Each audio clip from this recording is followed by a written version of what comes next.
সাকিব খানের পয়দা আমার ঘর থেকে, কিন্তু অনন্য মামুনকে আমি চিনি না। সাকিব তো টাকা যেখানে পাচ্ছে, বাংলাদেশে 1 কোটি টাকা সাকিবকে দেওয়ার মতন আমার মনে হয় না কেউ দিবে। এটা মিথ্যা কথা, বানোয়ার, ভিত্তিহীন না, এটা আরো লজ্জার কথা। হ্যাঁ, বিয়ে করতে পারে 3টা 4টা। এবার বাংলাদেশের নাম্বার 1 সুপারস্টার শাকিব খানকে খোঁচা দিয়ে কথা বলেন বাংলাদেশের খলনায়ক ডিপজল।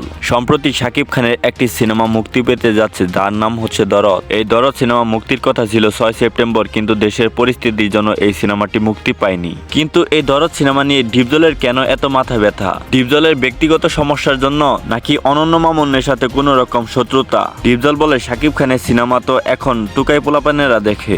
এসব সিনেমা যাদের মাথায় ব্রেন আছে তারা কখনোই এই সিনেমাগুলো দেখবে না, বিশেষ করে শাকিব খানের দরদ সিনেমাটি কখনোই দেখবে না। ডিপজল বলেছে কুরবানি ঈদে মুক্তি পেয়েছিল শাকিব খানের তুফান সিনেমা। এই সিনেমাটা যে মানুষ কিভাবে দেখেছিল আমি এটা নিয়ে এখনো ভাবছি। এই সিনেমাতে কোনো রকম কোনো শিক্ষণীয় বিষয় নাই, এখানে শুধু মাদককে প্রচার করা হয়েছিল আর কিভাবে খুন খারাপি করতে হয় এসব দেখানো হয়েছিল। তাই ডিপজল বলেছে আমি শাকিব খানের সিনেমাকে বয়কট করলাম, আপনারাও তাড়াতাড়ি আপনাদের নিজ দায়িত্বে শাকিব খানের সিনেমাকে বয়কট করুন। ডিপজল কি শাকিব খানের সাথে ব্যক্তিগত সমস্যার জন্য এটা বলেছে নাকি অনন্য মামুনের সাথে কোনো রকম শত্রুতার জন্য তার সিনেমাকে ডাউন করে দিতে যাচ্ছে? যদিও এর আগে শাকিব খানের তুফান সিনেমা নিয়ে ডিপজল কথা বলেছিল, কিন্তু এতে কোনো লাভ হয়নি। তবে কি এবার শাকিব খানের দরদ সিনেমা নিয়ে কথা বললেও কোনো লাভ হবে না? শাকিব খানের তুফান সিনেমার মতোই কি দরদ সিনেমাটি আবার বাজার লাভ করবে? তোমাদের কি মনে হয় তা কমেন্টে জানিয়ে দাও তোমাদের মতামত। সেই সাথে নতুন নতুন আপডেট পেতে আমাদের এই চ্যানেলটিকে অবশ্যই সাবস্ক্রাইব করে নাও। ধন্যবাদ।